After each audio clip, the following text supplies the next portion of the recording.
too weak. With a flash of anger, Charlie sidestepped her in an instant, then kicked Skylar right in the rear, sending her stumbling forward. Stephen's jaw nearly hit the floor. He stared at the scene, completely stunned, and whispered, "How is that possible?" Skylar was mortified.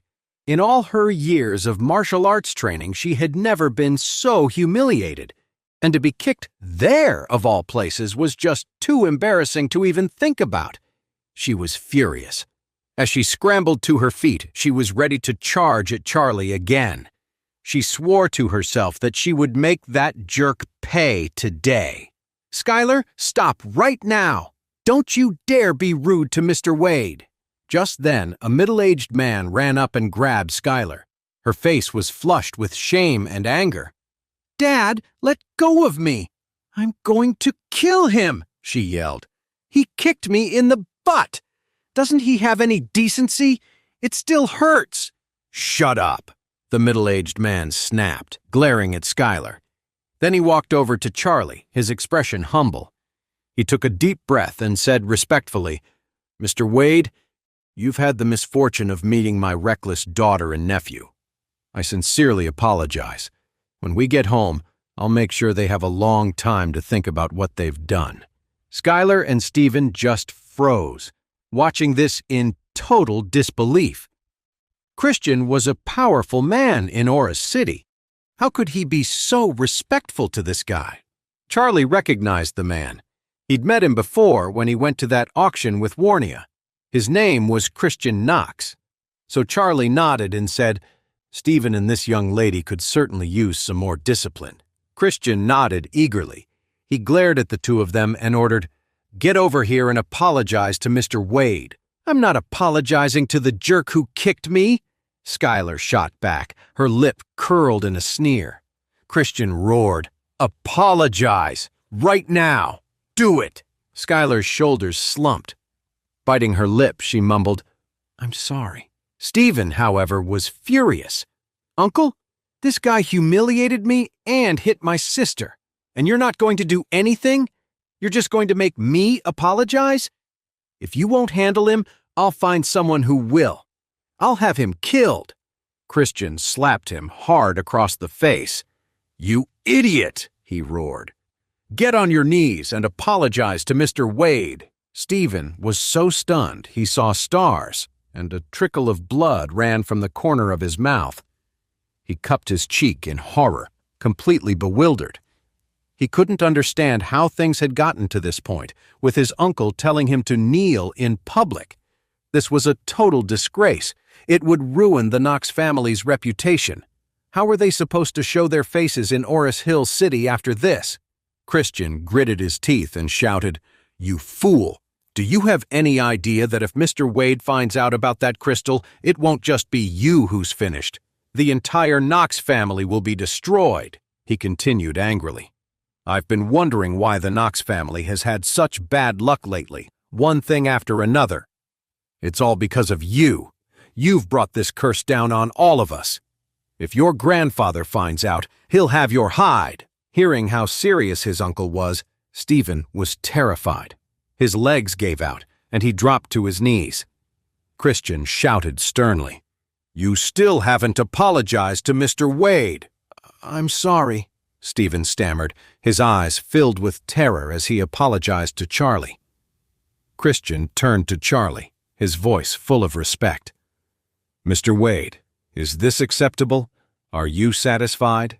Charlie replied nonchalantly, "Since he's on his knees, we can just forget it. I won't press the issue." Christian felt a wave of relief wash over him. He quickly asked, "Mr. Wade, I have another question. Now that the crystal is gone, will our family's luck go back to normal?" Charlie sneered. "You wish it were that simple. That crystal's influence is powerful, and it didn't just affect Stephen. In my opinion, your entire Knox family is headed for ruin within the year." Christian was terrified by Charlie's words. What did he mean? That was too high a price to pay. Christian's face went pale. After a long moment, he sighed. "I've tried to live an honorable life, doing good deeds every day. How could things end up like this? Charlie smiled and said, "So that's why you wanted to buy that piece last time, wasn't it?" Christian nodded. For the past year, he had tried everything, but nothing worked. Not until he met Charlie. The first time they met, he thought Charlie was just good at appraising treasures and didn't think much of it. But today, Charlie had dispelled the evil spirit with just a few words. It made him realize that Charlie was no ordinary person. The only hope for saving the Knox family might be Charlie himself. Without a second thought, he rushed to Charlie, clasped his hands together, and begged, "Mr. Wade, please, you have to help me." After saying this, he quickly whispered something to his assistant, who immediately turned and hurried away. Charlie gave a faint smile and said, "Mr. Knox, you should handle your own family's problems." He didn't have any real connection to the Knox family, aside from his brief interaction with Christian. Besides, Stephen had just insulted him. The horrified Skylar, standing nearby, was actually quite pretty. The girl had a great figure and a fiery personality, like a little firecracker. But what did it matter if she was beautiful? She wasn't his wife, and they weren't involved. So Charlie had no reason to help the Knox family. But Christian wasn't about to give up this perfect chance to save his family. He pleaded, "I'm begging you, Mr. Wade, please show me the way." Christian looked at Charlie with almost religious reverence. But Charlie was unmoved.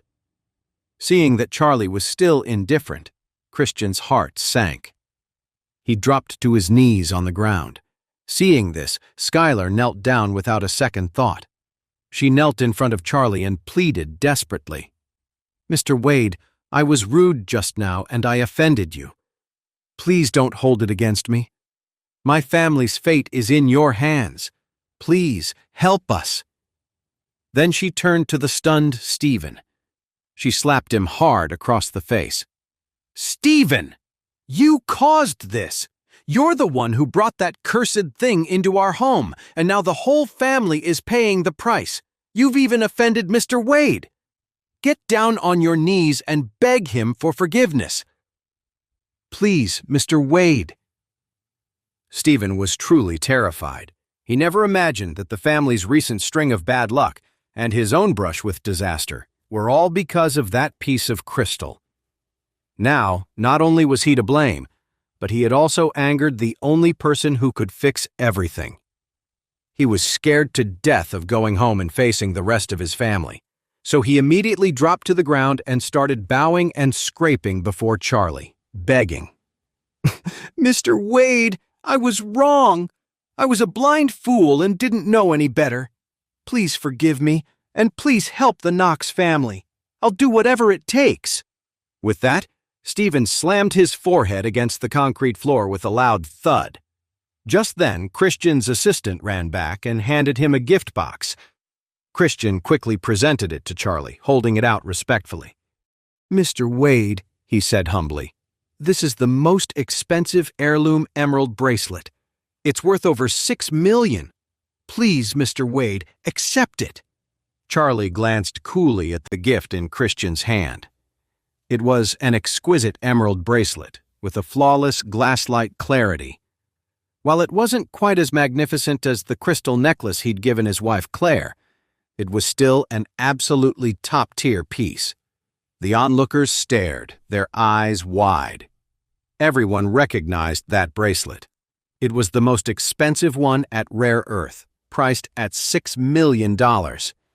The fact that Christian Knox had sent his assistant to buy it just to give it to Charlie and was still begging him to accept it showed just how desperate he was to get on Charlie's good side. Who exactly was this Charlie? Charlie's father-in-law was also speechless. He'd never seen anything so incredible in his entire life. Charlie looked at the bracelet, but didn't take it. He just looked at Christian with a slight smile and said, "Mr. Knox, how do you know I can get rid of this evil spirit?" Christian said with conviction, "If Mr. Wade can't do it, then nobody in this world can." Charlie smiled faintly. What Christian said was true. He really did have a way to fix this. The mystic scriptures had a record of this kind of evil spirit, and it described exactly how to break the curse. Charlie glanced at the bracelet and picked it up casually. This bracelet would look beautiful on his wife Claire's wrist. As for this Christian, to be honest, he wasn't a bad guy. He just needed to discipline his family members, but that wasn't a crime punishable by death. Since he was begging so earnestly, it wouldn't hurt to help him out. So Charlie said, "All right, since you're asking so humbly, I'll see what I can do for you." With that, he set the bracelet down. Seeing Charlie accept the gift, Christian was overjoyed and quickly bowed to him. "Mr. Wade, the Knox family has some influence here in Oris Hill City.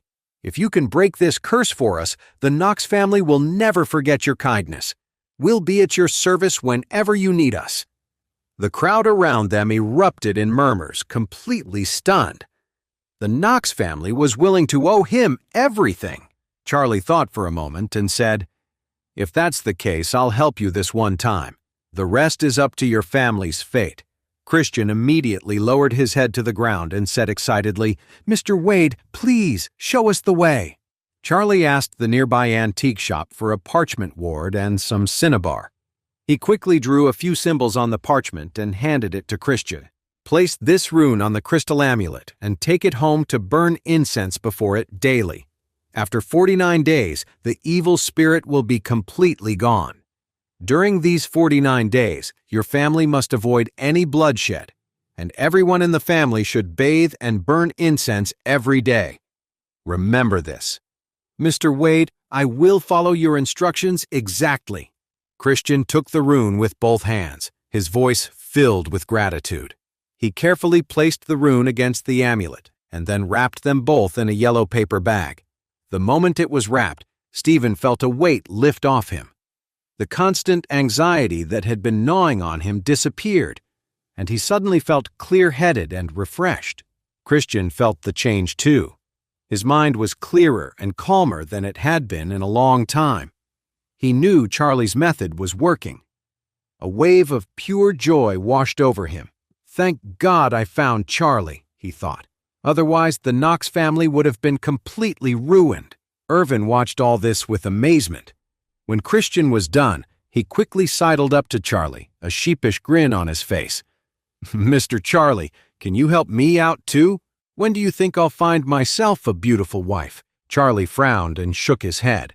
"If you want to marry a beautiful wife, you should learn how to be a real man first." Standing nearby, Skylar let out a small laugh.